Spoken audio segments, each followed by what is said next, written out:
Shalom bro dan sis, bagaimana kabarnya? Semoga dalam keadaan sehat dan baik ya. Hari ini kita akan membahas doa yang dijawab.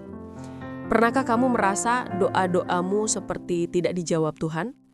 Kita sudah berdoa, sudah menangis, sudah menunggu, tapi seolah-olah langit tertutup dan Tuhan terasa jauh.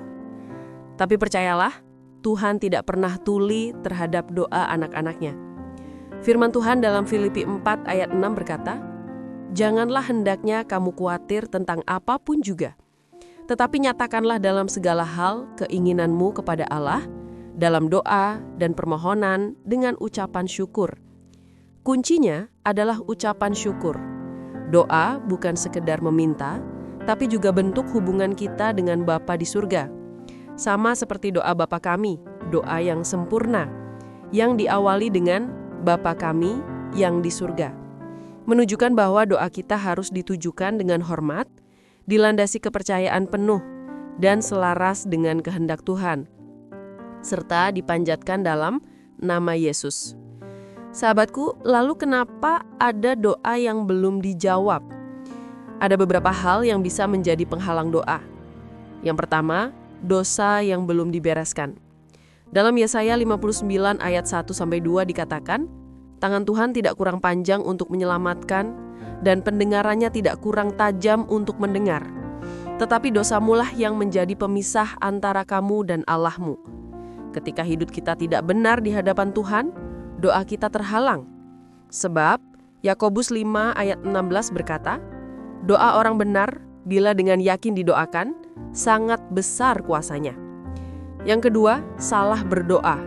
Kadang kita berdoa hanya untuk memuaskan keinginan atau hawa nafsu kita sendiri.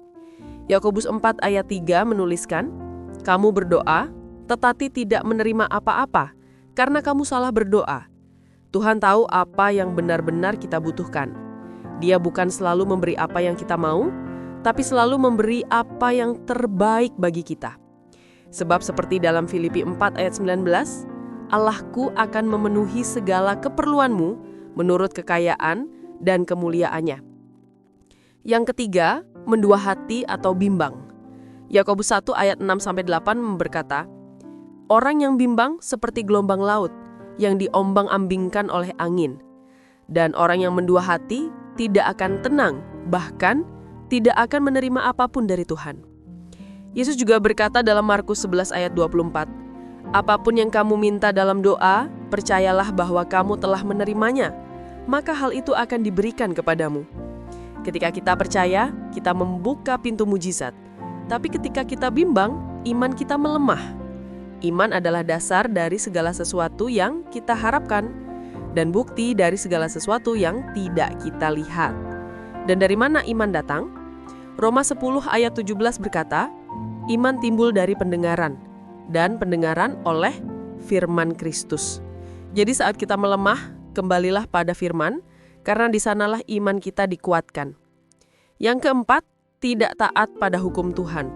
Amsal 28 ayat 9 menuliskan, "Siapa yang memalingkan telinganya dari hukum Tuhan, juga doanya adalah kekejian." Artinya, Tuhan tidak senang mendengar doa dari orang yang sengaja melawan firman-Nya. Persahabatan dengan dunia adalah permusuhan dengan Allah. Yakobus 4 ayat 4. Tuhan juga mengingatkan agar kita mengampuni sesama. Dalam Markus 11 ayat 25-26 dikatakan, "Jika kamu berdiri untuk berdoa, ampunilah dahulu orang yang bersalah kepadamu, supaya Bapamu yang di surga juga mengampuni kamu." Hati yang menyimpan kepahitan sulit mendengar suara Tuhan. Lalu Amsal 21 ayat 13 menegur, "Siapa menutup telinganya bagi jeritan orang lemah, tidak akan menerima jawaban saat ia sendiri berseru." Artinya, ketika kita tidak peduli pada sesama, doa kita pun tertahan. Dan yang terakhir, kesombongan hati. Yesus mencontohkan lewat orang Farisi yang berdoa, "Ya Allah, aku mengucap syukur karena aku tidak seperti orang lain." Lukas 18 ayat 11. Tuhan tidak mencari doa yang panjang, tapi hati yang rendah dan tulus.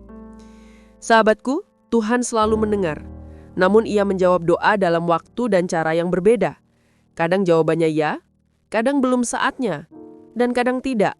karena Tuhan punya rencana yang lebih baik. 1 Yohanes 5 ayat 14 berkata, Ia mengabulkan doa kita jikalau kita meminta sesuatu menurut kehendak-Nya.